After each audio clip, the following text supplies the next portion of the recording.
are talking with Rachel Ngom, who has a multiple $1 million business and she prioritizes her family and working less while serving more, which is right up my alley.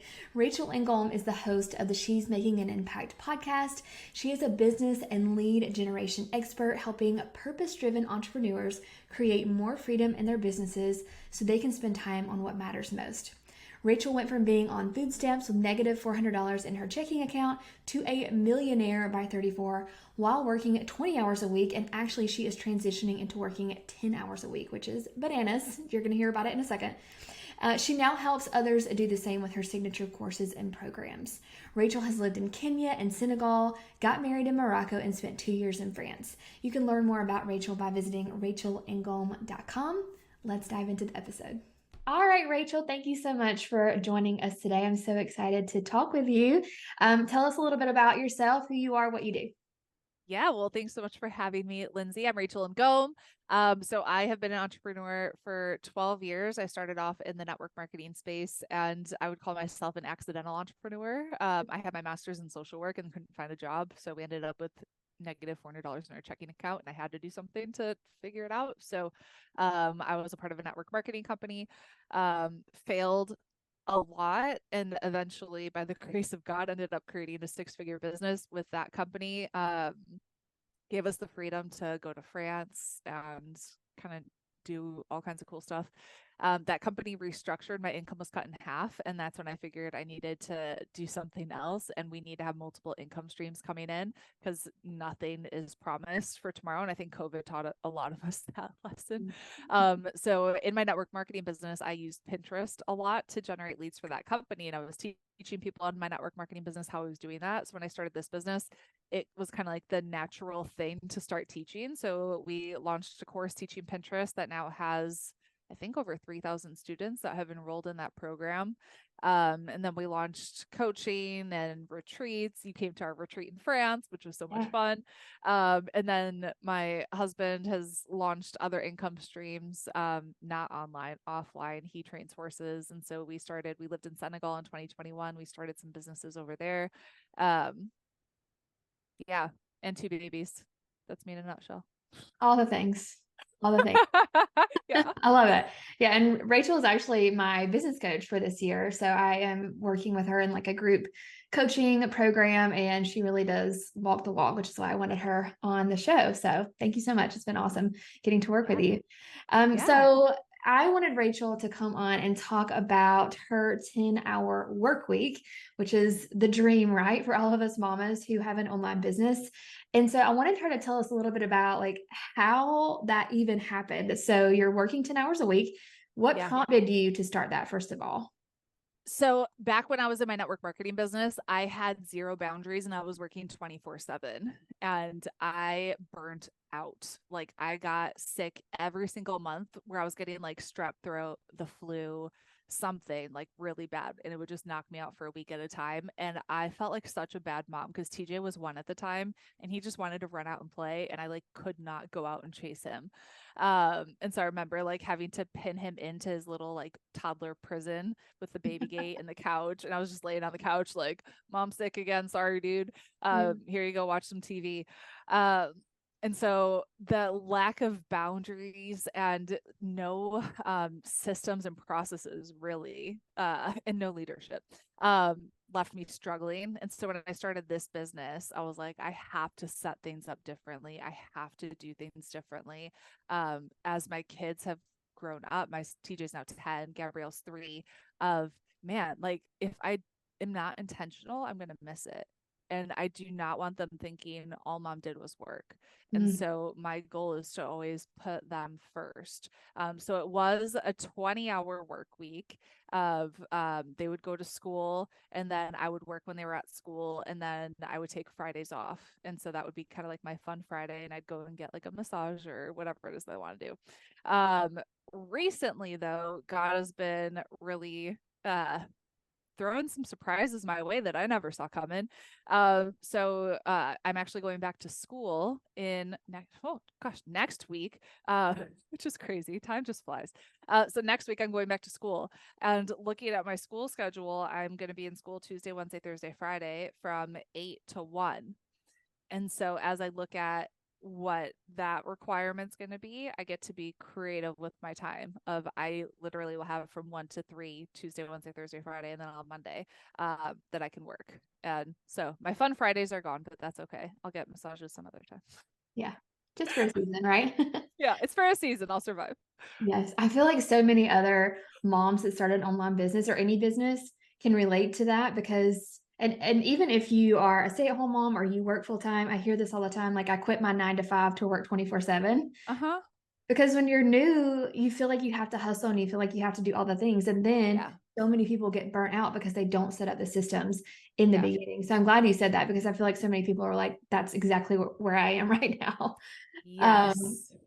okay. So you're going to start this 10-hour work week. And I know it doesn't technically start until next week, but do you kind of have a plan for what you're going to do each day? Like what exactly does that look like?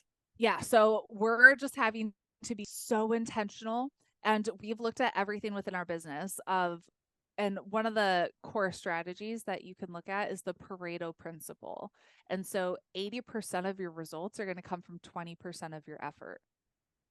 80% of your revenue comes from 20% of your clients. And so we have just examined everything within our business and we're looking at, all right, what's that top 20% that I get to focus my time on? And then what are the things that we can just get rid of that aren't producing the ROI that we're looking for? And Mm-hmm. so we're just going to double down on our podcast. Like that has really started to take off and we're seeing a lot of traction there. So we're like, all right, our focus is the podcast and our email list.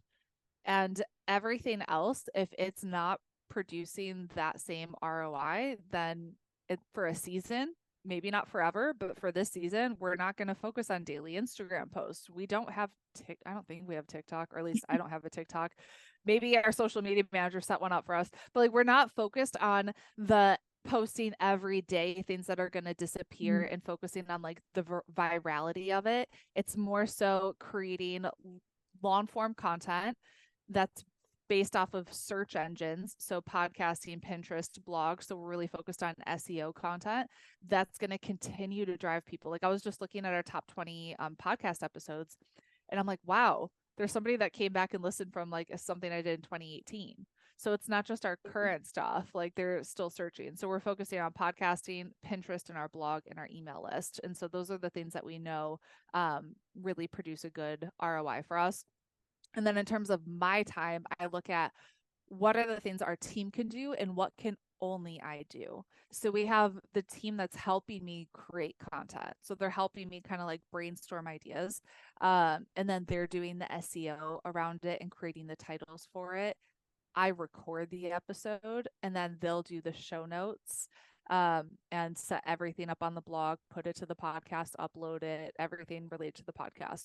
So it's literally looking at what are the things that only I can do. So in terms of the podcast, I can record it.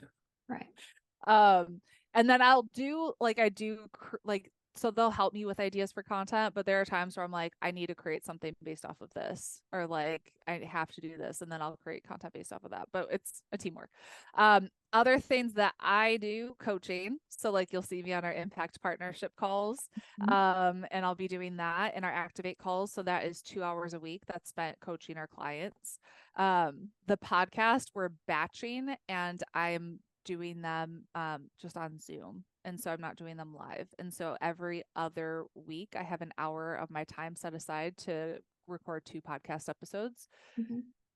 And then I have team meetings and meetings with our OBM and Tara. So just that's about an hour to an hour and a half a week of just meeting with our team and strategizing and seeing what's going on. And then I do have 1 hour a month set aside for podcast interviews. So again, just being so intentional of like, we have this 1 hour for people that can book. An hour and a half every Wednesday, we do our hybrid webinar that I've talked to you about. So we have a hybrid webinar that I just finished. So that's an hour and a half. And during that, I can work and create content and do stuff. So that's great. What else? That's the basics. And then I have like extra pockets of time in there. If I need to do a sales call, if I need to step in and do something, I can. Yeah. Okay. Do you feel like you have kind of theme days, like Mondays you always do this, or is it just kind of Yes. depending on what you're working on? Literally, we have to. So when I look at, I'll just look at my calendar. So like next Monday, I have a call at 10, a call at 10:30. So that's like team calls with our Okay. team. And then every other Monday, recording podcast. Okay. Okay. Then once a week, every Wednesday, usually, we have our webinar. And then every other or every Tuesday from 1 to 2 and 2 to 3, we have our coaching calls. And so that gives me space, usually on Fridays, to get stuff done. And then I usually have a little bit of time on Thursdays too, like 2 hours on Thursday, 2 hours on Friday. Okay. I do appreciate that you talk about like the space because I know that a lot of people try to cram as much into their workday as possible. But, and I did this too when I started allowing myself to have some space where it's just kind of free time for me to dream. That's when my business started to grow because instead of For doing sure. the day-to-day tasks and just check, check, check off my to-do list, I actually had time and space to think about where is this business going? Like, what am I doing? Am I being intentional? Are these Yeah. things that I'm just checking off my list actually propelling my business forward, or am I just doing them Yeah. because they're on my list? So yeah, space is important. It's so important. And so that door behind me, that's my prayer closet. So I'm in there every single morning. And there are times where I'll just get like ideas while I'm in there, and God will be like, hey, this is the next podcast episode. And so it might be 5 o'clock in the morning that I'm outlining a draft for a podcast episode because that's like the direction God has put me in that morning. But it's like through being still and being quiet and giving that space that I get some of those. That is so true. I try to walk every day if the weather's nice, and I get my best ideas when I walk. I don't Yep. listen to podcasts. I don't even take my phone, and that's where all my ideas come from. I love that. Yeah, I'm that's like, great. I think so perfect. often I literally have a podcast episode about being present instead of being productive. Yeah. And when you get to be present, that's when you get some of those golden ideas instead of trying to jam every single little thing in and you're like running around like a chicken with its head cut off. Yes. Because you can burn out. Like you said, you burn out so Totally. easily. Man. Yep. That's awesome. Okay, so when you made this shift, starting to work less, 20 hours and then eventually 10 when you start that next week, how has this shift affected your profit and your business overall? Yeah. So interesting. One of the things that God told me to do 3 months ago, I believe, was to shut down Activate, which is a group coaching program that we have had um, for about 5 years. And that program generated $500,000 a year for us. Uh, so it's kind of crazy, but I'm like, I don't understand why I would shut this down, but okay, I'm going to be obedient. So we literally shut that down. And then it was, all right, now I have space for school and now I have space to do these things. So in terms of profitability, I feel like it's too soon to tell you because I know like we've done a lot of things on the back end of getting rid of that program, but at the same time getting rid of a lot of overhead and a lot of team. And so my whole thing is like I want things to be as simple and streamlined as possible because if you're not intentional, your business can get so complicated. And then you're listening to all these podcasts and all these outside voices. And then before you know it, you have a million things that are going on and your team is too big and you have all these expenses. And then it just becomes like, boom, this huge like beast. Um, and we hit a point earlier in the year where we had like some conflict on the team that I was like, what is going on? We've never had conflict. Like, what is happening? And I was like, God, give me a word. And I opened up my Bible and it literally went to Proverbs 17:1. Better a dry crust with peace than a house full of feasting with strife. Mm, And I was like, oh, that's a good word. Thank you. So I'm like, I literally don't care about having a $5 million business as long as I have the profitability that we can make the impact that we want to make. We can invest in different things that we want to do. And I have the lifestyle that I want to have, and we can give the way I want to give. I don't need to have the ego of having the numbers of having that certain level of business. At one point I did. And now I'm like, thanks to God, I got broken of that because now I don't care. Like, as long as we're taken care of, which I know we always will be, and we can be ridiculously generous and honor the Lord with our finances, we're good. Yeah, that's so good. Yeah, I feel like sometimes the number game, people just they want to be like that person that's the Uh-huh. leader. That's what they're striving for. And it's like, no, that doesn't matter. It's your own business. You can do it your own way and not have to But try to copy what other you people are have to also understand, like, if you're in the online space and you're listening to all these podcasts and you're following all these people, they could be talking about the glory they have of having a $5 million company, a $3 million company, a $30 million company. They could be in debt doing. Oh because yeah. they're not telling you their expenses. Yep. And so just understand, like, bigger is not better. Bigger can come with a lot of headaches. I would rather have smaller with more profit margin and more peace than bigger and insanity with all the ups and downs that come with it. Yes, absolutely. I totally agree. And you kind of already touched on this, but so when you made this shift to working less hours, how did it affect your personal life, your family? Do you feel like even your marriage, did everything just get better at home? Yes. So a big thing is looking at as women, this sounds kind of weird, but like stepping into our feminine energy. And when we're working and hustling, we tend to be more masculine, which can create this like friction in our marriages because the men want to provide and take like control. But if we're always in that like masculine energy, then we're like, let's go. You know what I mean? So actually like giving yourself that space and not being in that energy is huge. Um yeah, because TJ recognized that he was my priority. And I remember I was in Senegal and we were in Senegal in 2021 and he needed to go to the doctor. I had a podcast interview and I remember I was like sending Michelle a message of like, hey, I need you to cancel this podcast, reschedule it. I'm taking care of TJ and he's always going to be my number one priority. And he just looked at me, he goes, it feels good to be your number No. one priority. And I want them to know like they always are because businesses can come and go, but your kids, like those are the babies that you get to pour into. And if you aren't intentional there and you're not winning at home and your kids resent you, resent the business, they're not happy, they're not thriving, your marriage is on the rocks, like, are you really successful? Yeah. Like, what's the point? You make this There money. is no point. What's the point? Yeah. Yeah, like so like when you're looking at a business mentor, looking at like are they divorced? Mm. Like did they hustle so hard or like other things happen that ruin their marriage, right? Do they have kids that are like thriving? So like those are all things that you if you're not careful, you only see the positive side, but people aren't going to show you the struggle they're having behind the scenes at that is at the expense of their hustle. That's so true. It's really important to choose your mentors and your coaches wisely and Yeah. choose someone that has the same faith as you, if that's important, the same kind of background. Yeah, that's really important Yep. for sure. Okay, so this leads right into the next question. How does your faith play into your work schedule and your priorities? I know you talked about this a lot. You really let God lead you in your business, which is not super common or not. People don't talk about that a lot, I don't feel like, but it should Yeah. be. Yeah. I mean, it's everything. Yeah. It like it's everything. So, I mean, I wouldn't have the business if it weren't for the Lord. I wouldn't have any of the financial success, if you want to call it that. Like it's his. It's not mine. Mm. Um, all the ideas, the everything, like it's come from him.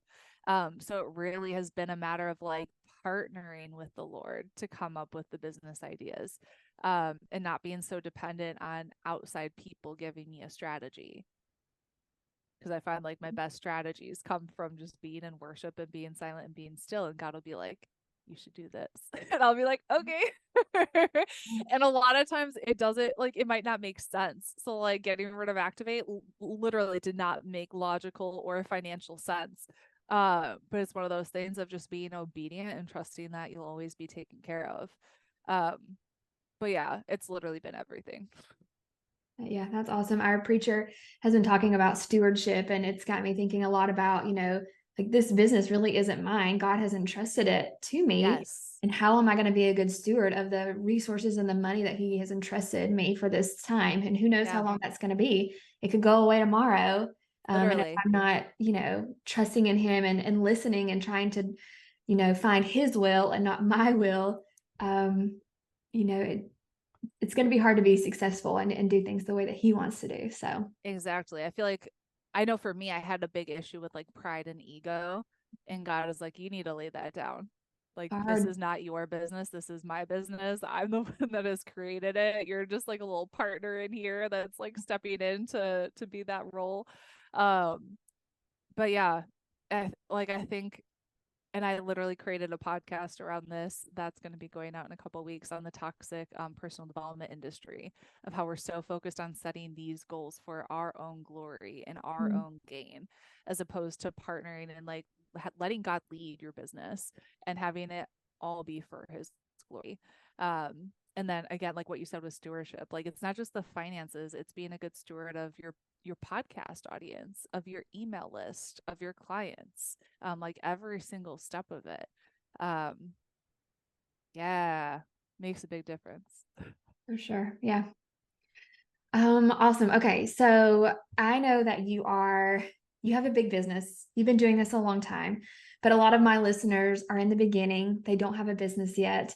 Yeah. And and if they want this 10-hour work week, but they maybe don't have a course yet or they don't have a product yet and they feel like they have to hustle in the beginning, what would you say to them? How can they set up their business the right way so that they can have this dream kind of work week and have all of this space? If you have to hustle for a certain amount of time, make it be intentional hustle.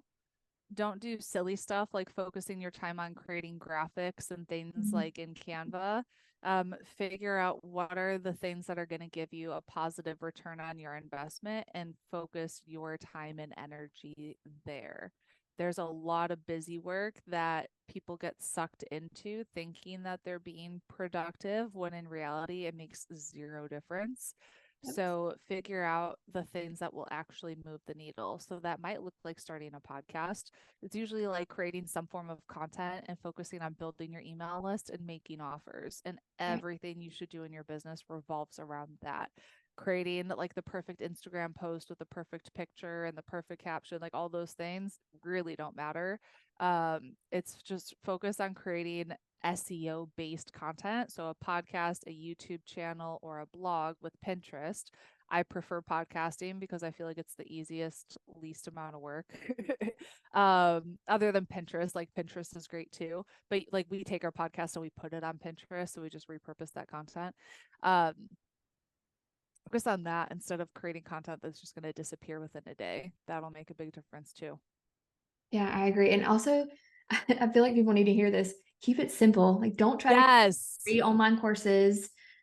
Pick one course and make it profitable and build Yep. your audience. Like, that's the main thing you need to do right now is build an audience, make an offer, not We multiple offers in the beginning. we literally have had one main course that we have been doing webinars for over 5 years almost.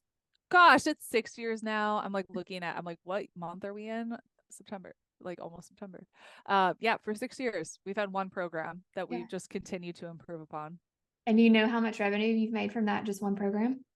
Like, Over $2 million in that one, maybe closer. one program, $2 million. Yeah, Because you focused on that, right? Like you made that program really yeah, good and then you marketed it and systematized the whole, funnel yeah, instead of focusing on all this other stuff that doesn't matter. Yeah, that's good. Keep it yeah. simple, people. Please keep it simple. I love it. Okay. One last question. How do you know what tasks are most important? And I know you talked about like the Instagram, but when you are, especially in the beginning of your business, what like main tasks, like top five or top three things should they be focusing on right now? Sales, making an offer, You gotta have literally money, right? making an offer. Yeah, making an offer. Learning, if you can learn how to do high ticket sales calls, that's a really great skill that will serve you. Um, for sure. So mastering that skill and creating a high ticket offer. And then once you have one person that you enroll in a 10K offer, a 20K offer, a 30K offer, you can use that profit and reinvest it in your business and hire somebody to help you.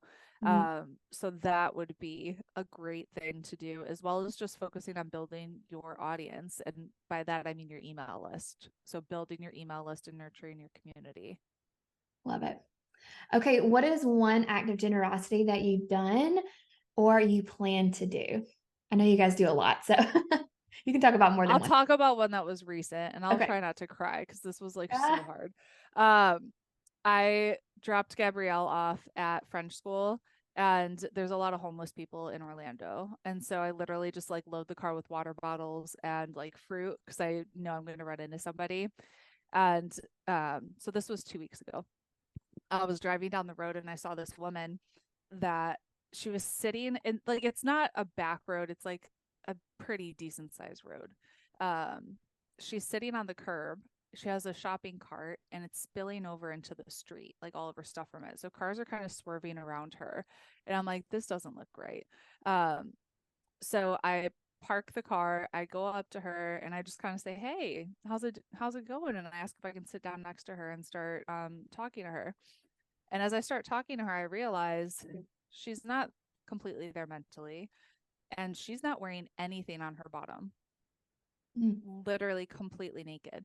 And so I'm talking to her, figuring out like what's going on, how long has she been homeless? Does she have anywhere to go, have anywhere to stay? And then I'm like, what do you need? I'm like, I have food in the car, I have water in the car. And I'm like, clearly we need pants. yeah, Um, first priority. so those are like some key things. So I'm like, all right, I'm gonna go to the store. I'm gonna come back because I didn't.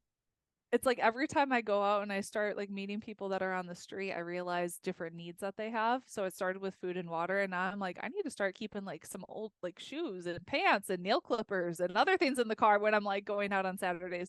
So I'm like, all right, are you gonna be here? She's like, yep, I'm not gonna go anywhere.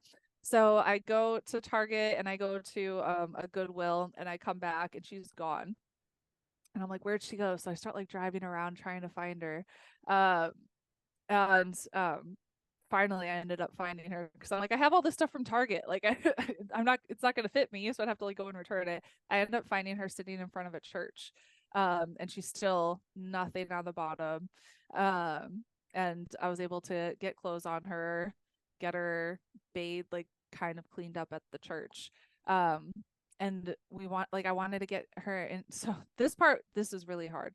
I wanted to like figure out, can I get you in a homeless shelter, like, or where can I support you from here? And so I am calling her sister. She's giving me numbers because she doesn't have a phone. And her sister's like, just put her in a shelter, put her in a shelter. I'm like, she has nobody. Mm. Like she has literally nobody. Um, and so the elders at the church ended up calling the cops and said that they could get her. She has to do a psych evaluation before she gets into a homeless shelter. So we're sitting at the church, and the cop pulls up on a bike, and then two fire trucks come for her. Oh, I know. I was like, whoa. And man, the cop spooked her and uh, she just took off. mm, And she was going to go to another church. And so I don't know what ended up happening. Her name's Evelyn. Um, so she has pants now, but I'm like, I want to find her. And like, I was looking for her last Saturday when I was in Orlando. So, like, did she go back to the church? Where'd she go? Is she taken care of? Um, so yeah, it's a somewhat active generosity figuring yeah. out. I just want to help people. And just And planting a seed that someone out there cares for her. If her own sister doesn't even care, but someone out there does. someone loves her. Yeah. Yeah. Yeah. That's awesome. That And was a long story. no, I love it. I think that's amazing because it's like, it's not just here's my money, take it. It's doing. It's like taking your time and actually helping people in a way that not a lot of people will. So I love it. That's great. Okay, well, that's it, Rachel. Thank you so much. If you can tell people where they can find you and connect with you. Yeah, so we have our podcast, the She's Making an Impact podcast, so you can go and subscribe. And then if you want to learn any Pinterest stuff, you can just join our Pinterest class. It's just freepinnow.com. Amazing. Thank you so much, Rachel. This has been a lot of fun. Yeah, thanks for having me.